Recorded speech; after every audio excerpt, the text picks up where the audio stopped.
Welcome competitive aspirants. Welcome to Ravi's GK channel.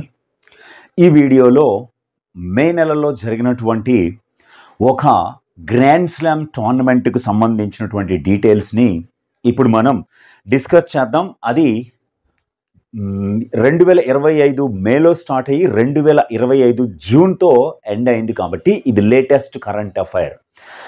అది grand slam టోర్నమెంట్లు అంటే ఒక క్యాలెండర్ సంవత్సరంలో ప్రధానంగా 4 గ్రాండ్ స్లామ్ టోర్నమెంట్లు జరుగుతాయి. అందులో Australian open, French open, Wimbledon, US open అనే ఆర్డర్లో ఈ గ్రాండ్ స్లామ్ టెన్నిస్ టోర్నమెంట్లు జరుగుతాయి. టెన్నిస్కు సంబంధించినటువంటివి. అయితే ఈ రెండవ టోర్నమెంటుగా మనం ఫ్రెంచ్ ఓపెన్ 2025ను చూద్దాం. ఫ్రెంచ్ ఓపెన్ అనేది ఏ ఆటకి సంబంధించినదంటే టెన్నిస్ అనేటువంటి ఆటకి సంబంధించినది. అయితే ఈ ఫ్రెంచ్ ఓపెన్ 2025లో జరిగినటువంటి ఈ టోర్నమెంటు 124వ ఫ్రెంచ్ ఓపెన్ టోర్నమెంట్. ఇది ఏ తేదీల మధ్య జరిగిందంటే మే 25 నుండి జూన్ 8వ తేదీ వరకు జరిగింది. జూన్ 8న ఫైనల్స్ జరిగాయి. అలాగే ఈ టోర్నమెంట్ని ఎక్కడ నిర్వహిస్తారు అంటే రోలాండ్ గారోస్ అనేటువంటిది ఎక్కడ ఉంది అంటే ప్యారిస్ అనేటువంటి నగరంలో ఉంది, ఫ్రాన్స్లో. ఈ గ్రాండ్ స్లామ్ ఫ్రెంచ్ ఓపెన్ అనేది క్లే కోర్ట్లో జరుగుతుంది. అయితే దీనికి 56,352,000 యూరోస్ని మొత్తంగా నగదు బహుమతిగా ఈ సంవత్సరం అందించారు. అయితే ఇందులో మనం 5 కేటగిరీ విజేతలని ఖచ్చితంగా మనం చదువుకోవాలి. ఎట్టి పరిస్థితుల్లో ప్రశ్న రావడానికి అవకాశం ఉన్నటువంటి యాంగిల్ ఇది. పురుషుల సింగిల్స్, మహిళల సింగిల్స్, పురుషుల డబుల్స్, మహిళల డబుల్స్, మిక్స్డ్ డబుల్స్ అనే 5 కేటగిరీలు. అలాగే ఈ టోర్నమెంట్లో అద్భుతమైనటువంటి రికార్డు ఒకటి నమోదైంది, దాన్ని కూడా చూద్దాం మనం. పురుషుల సింగిల్స్ విభాగంలో ఫస్ట్ మనం చూస్తే విజేత కార్లోస్ అల్కరాజ్. ఈ కార్లోస్ అల్కరాజు స్పెయిన్ అనే దేశానికి చెందినటువంటి ఆటగాడు. రన్నరప్ ఎవరు, ఓడిపోయినది ఎవరు ఫైనల్ అంటే జానిక్ సిన్నర్, ఇటలీకి చెందినటువంటి వారు. ఇక్కడ అద్భుతం ఏమిటంటే జానిక్ సిన్నర్ ప్రజెంట్ వరల్డ్ టెన్నిస్లో నెంబర్ 1 ర్యాంక్లోను, కార్లోస్ అల్కరాజు నెంబర్ 2 ర్యాంక్లోను కొనసాగుతున్నారు. అయితే కార్లోస్ అల్కరాజ్ విజేతగా, జానిక్ సిన్నర్ పరాజితిగా నిలిచారు.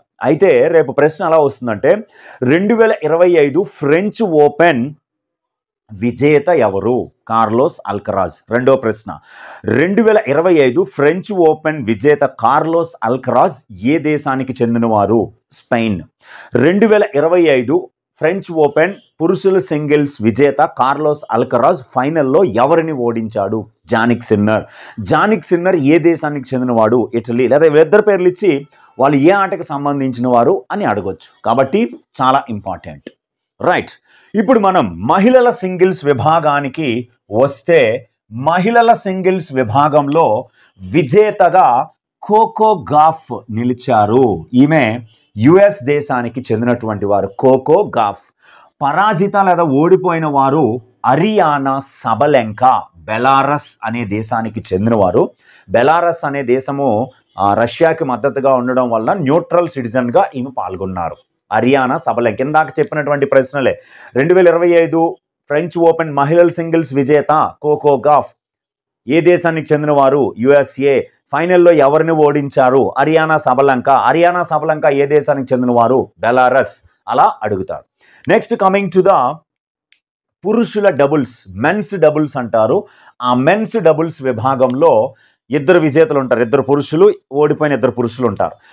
విజేతలుగా మార్సెల్ గ్రానోలోర్స్ స్పెయిన్ దేశం, హొరాసియో జెబెల్లాస్ అర్జెంటీనా అనే దేశం, వీళ్ళిద్దరూ విజేతలుగా నిలిచారు. ఎవరిని ఓడించారంటే జో సాలిస్బరీ అండ్ నీల్ స్కూప్స్కీ అనేటువంటి యూకే దేశానికి చెందిన 2 ఆటగాళ్ళని ఓడించారు.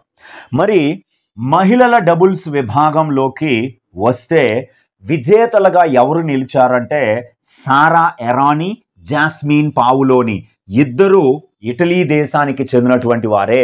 సారా ఎరానీ, జాస్మిన్ పావులోని. అలాగే రన్నర్స్ అప్ ఎవరంటే అన్నా డానిలీనా, అలాగే అలెగ్జాండ్రా క్రునిక్. అన్నా డానిలీనా కజకిస్తాన్కి కాగా అలెగ్జాండ్రా క్రునిక్ సెర్బియా దేశానికి చెందిన ప్లేయర్. వాళ్ళిద్దరూ ఓడిపోయారు. నెక్స్ట్ మనం మిక్స్డ్ డబుల్స్ అంటే ఒక మెన్ ఒక ఉమెన్ ఆడేటువంటి, ఒక జట్టుగా ఆడేటువంటిది మిక్స్డ్ డబుల్స్ విజేతగా సారా ఎరానీ, ఆండ్రియా వ్యావస్సోరి. సారా ఎరానీ మహిళ, ఆండ్రియా వ్యావస్సోరి పురుషుడు. ఇటలీ దేశానికి చెందిన వారే ఇద్దరూ కూడా. ఈ మిక్స్డ్ డబుల్స్లో ఫైనల్లో ఓడిపోయినది Taylor Townsend and Evan King అనే ఇద్దరు యుఎస్ఏకి చెందినటువంటి క్రీడాకారులు ఓడిపోయారు. అయితే ఈ ఫ్రెంచ్ ఓపెన్ 2025లో నమోదైనటువంటి అద్భుతమైన రికార్డ్ ఏమిటంటే ఒకసారి చూద్దాం. అది ఇక్కడ కార్లోస్ అల్కరాజ్ పురుషుల సింగిల్స్లో విజయం సాధించాడు. దీంతో కార్లోస్ అల్కరాజ్కి ఇది 2వ ఫ్రెంచ్ ఓపెన్ టైటిల్. గతంలో 2024 లాస్ట్ ఇయర్ గెలిచాడు ఫ్రెంచ్ ఓపెన్, ఈ ఇయర్ కూడా ఫ్రెంచ్ ఓపెన్ గెలిచాడు. కాబట్టి ఇది 2వ ఫ్రెంచ్ ఓపెన్ మరియు మొత్తంగా 5వ టైటిల్. కార్లోస్ అల్కరాజ్కి ఇది 5వ గ్రాండ్ స్లామ్ టైటిల్. ఇప్పుడు 2024 ఫ్రెంచ్ ఓపెన్, 2023-24 వింబుల్డన్, 2022లో యుఎస్ ఓపెన్. ఇప్పటి వరకు కార్లోస్ అల్కరాజ్ గెలవని ఏకైక గ్రాండ్ స్లామ్ ఆస్ట్రేలియన్ ఓపెన్. అది కూడా వచ్చేస్తే మన వాడికి కెరియర్ గ్రాండ్ స్లామ్ పూర్తవుతుంది. 4 తన కెరియర్లో గెలిచేస్తే దాన్ని కెరియర్ స్లామ్ అంటారు. అలాగే ఈ పురుషుల సింగిల్స్ వీళ్ళిద్దరి మధ్య కార్లోస్ అల్కరాజ్ మరియు జానిక్ సిన్నర్ల మధ్య ఈ మ్యాచ్ మొత్తం 5 గంటల 29 నిమిషాలు కొనసాగి కార్లోస్ అల్కరాజ్ గెలిచాడు. 5 గంటల 29 నిమిషాలు. ఇది ఫ్రెంచ్ ఓపెన్ గ్రాండ్ స్లామ్ చరిత్రలో సుదీర్ఘమైనటువంటి ఫైనల్ మ్యాచ్గా నిలిచింది. సుదీర్ఘమైన ఫైనల్ మ్యాచ్గా ఇన్ టర్మ్స్ ఆఫ్ టైం పరంగా సుదీర్ఘమైన ఫ్రెంచ్ ఓపెన్ ఫైనల్గా ఈ 2025 కార్లోస్ అల్కరాజ్ జానిక్ సిన్నర్ల మధ్య జరిగిన మ్యాచ్ చరిత్ర సృష్టించింది. ఓవరాల్గా టెన్నిస్ చరిత్రలోనే 2వ అత్యంత సుదీర్ఘమైనటువంటి ఫైనల్గా ఈ 2025 ఫ్రెంచ్ ఓపెన్ నిలిచింది. మరి గతంలో ఏమొచ్చింది సార్ అంటే 2012లో 5 గంటల 53 నిమిషాలు. ఆస్ట్రేలియన్ ఓపెన్ ఫైనల్లో 2012లో సెర్బియా క్రీడాకారుడు నోవాక్ జుకోవిచ్, స్పెయిన్ క్రీడాకారుడు రఫెల్ నాదల్లు ఆడారు. అది longest final in tennis history. ఇది second longest final in tennis history. అలాగే మహిళల సింగిల్స్లో విజయం సాధించిన కోకో గాఫ్కి ఇది 2వ గ్రాండ్ స్లామ్ టైటిల్. గతంలో ఆమె 2023లో యుఎస్ ఓపెన్ టైటిల్ని గెలిచింది.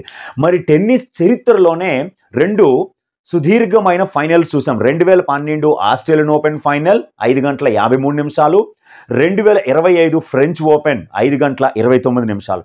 కానీ ఓవరాల్గా టెన్నిస్లో అత్యంత సుదీర్ఘమైనటువంటి మ్యాచ్ ఎంతసేపు కొనసాగిందంటే 11 గంటల 5 నిమిషాలు కొనసాగింది. 11 గంటల 5 నిమిషాలు.